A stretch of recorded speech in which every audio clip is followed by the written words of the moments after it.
What is going on, guys? Welcome to Greggles TV Daily, your source for daily tech news. How is everyone doing, guys? We have a few stories and a lot of questions. So I asked for it, right? Yesterday I was like, give me some questions, and you guys really delivered. So with that said, let's jump into the tech news. First story about the day is about the Pixel 6a. We've seen the Pixel 6a, which looks like a carbon copy of the Pixel 6 and 6 Pro. But what about the processor that's going to be inside the Pixel 6a? Is it going to use a Snapdragon? Is it going to use something else? Well, at least from the early indications, it looks like the Google Pixel 6a will run a Tensor chip on the Tensor chip, but a lesser camera than the Pixel 6. So you're gonna get the same processor they get in the 6 and the 6 Pro. So you should get that really good performance, but again, with some lesser cameras on there, which at the end of the day, most people might be completely fine with that, especially if this price tag is amazing. It's kind of weird though at the same time, even though this phone probably won't come out for months from now, it's still gonna have a processor like top end, but have a really inexpensive price tag. So I don't know, kind of interesting where they're going with that, and I'm looking forward to it, I gotta say. Next up is a couple of deals. This first one is for the Z Flip 3. This is probably the lowest price, or one of the lowest prices I've seen, $799 for the Z Flip 3. Now, both of these deals are with a third-party seller on the Walmart website. Just be forewarned, or just know about that. And they offer, if the other thing is, you know, the prices are low. That's the other thing to know. And then the other thing is the Z Fold 3. This is, I believe, the lowest price I've personally seen, $1449. Now, I'm not talking about with trade-ins and stuff. This is just the price you will pay, and they're in new condition as well. $1449, freaking amazing prices right there for both of those phones. That was your news, guys, but your question of the day is, what phone are you buying next? Let me know in the comments down below. For me, if I had to guess, it would probably be the S22 Ultra, or probably the next phone that I buy out of pocket. But let me know what you're gonna buy next in the comments down below. With that said, let's jump into the Q&A portion of the video and drop that beat.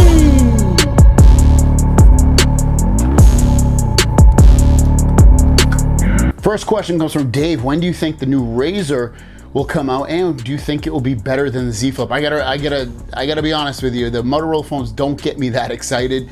And when I saw the Razr, the Flip Razr for the, you know, when I saw it at CES, I was not blown away. So I don't have high hopes for that either. The newer Razr. So I'd still say get the Z Flip. Quatragan for la son, probably butchered that. Sorry. What case? Complete case for the whole phone for the Z Fold 3 makes phone stop wobbling when you are using the phone on a table with the small screen on the front. I don't know every single case, but let me just throw mine on here just to see if it wobbles in the front there. Mine doesn't wobble. If you're talking about just putting this thing face down when it's closed up, mine doesn't wobble. So I'll put a link to the case that I use here. If you're talking about it with it opened, let me just lay it down like that. Doesn't wobble either, and I think that's what you're asking. So this is a great case from Spec. I'll link it in the description down below. New York's finest, will the Z Fold glass break from the constant closing all the time? Remember when you dropped your other phone? Hopefully this one holds up.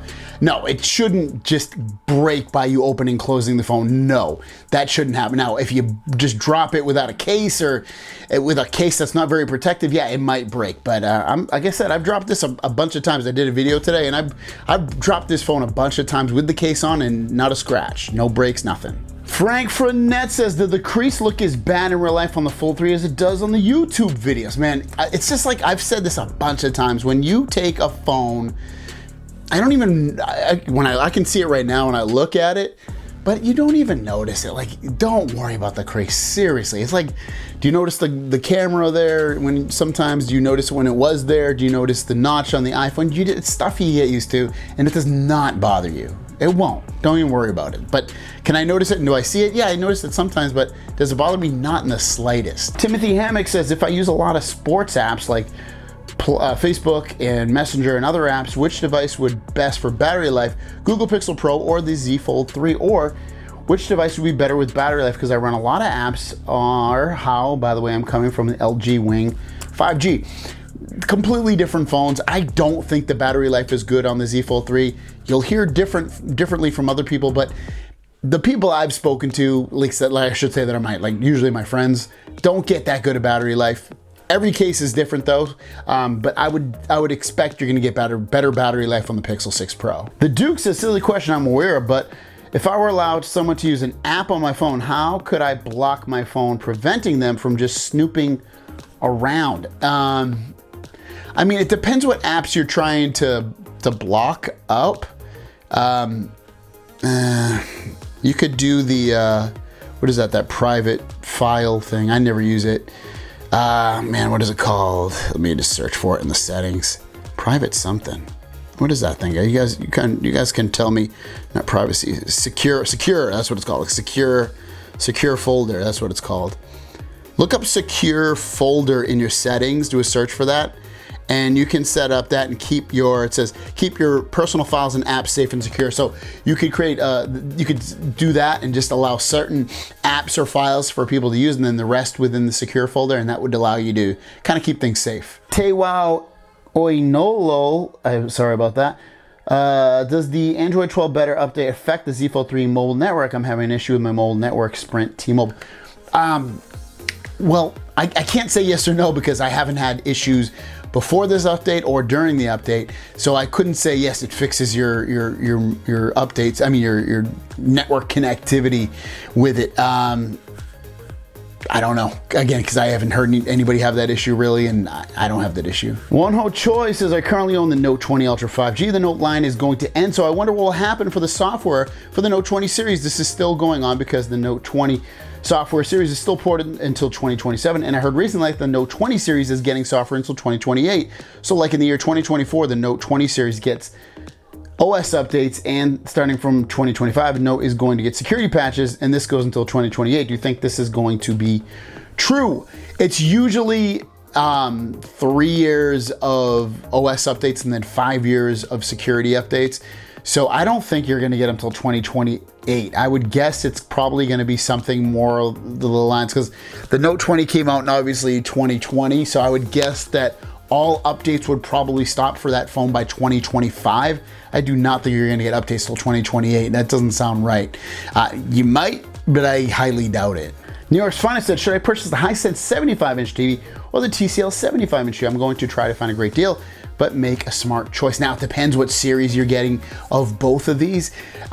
If you're getting like, usually, I will say this, usually Hisense makes a better screen, but their reliability is not that great. So if you're gonna get a Hisense, I would say no matter what version of the Hisense you get, I'd probably, and I don't like saying this, I'd probably tell you to get an extended warranty. TCL, I have two or three, I can't even remember now, at least 2 TCL TVs, I wanna say 3, that I've had. And I've had an issue with one and it got fixed really, really quick within the 1-year warranty, but the other one's completely fine and running really, really well. So it depends which one you get. Yeah, it's tough to tell, especially when you're not being specific on which series you're getting. Otherwise, it's kind of tough for me to tell you, sorry.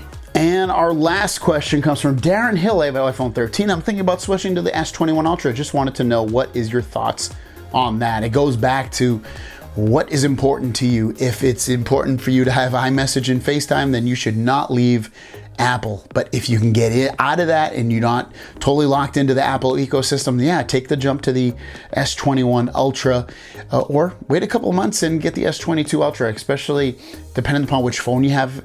You might still get a great trade-in deal if you switch over to the S22 Ultra as well. And the S22 Ultra marginally should be a better phone overall.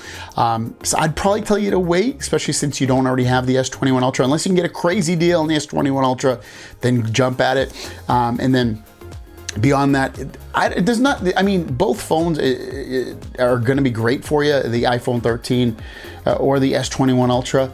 S21 Ultra is, I feel like, has a better screen, a faster refresh, right? I mean, it feels faster anyways with stuff running the phone, but I don't know, it really depends with what's important to you, but hopefully what I laid out kind of got you situated with that. Thanks for your questions, guys. If you have a question, leave it in the comments down below with the word question. I'll answer it tomorrow, and we'll see you down the road.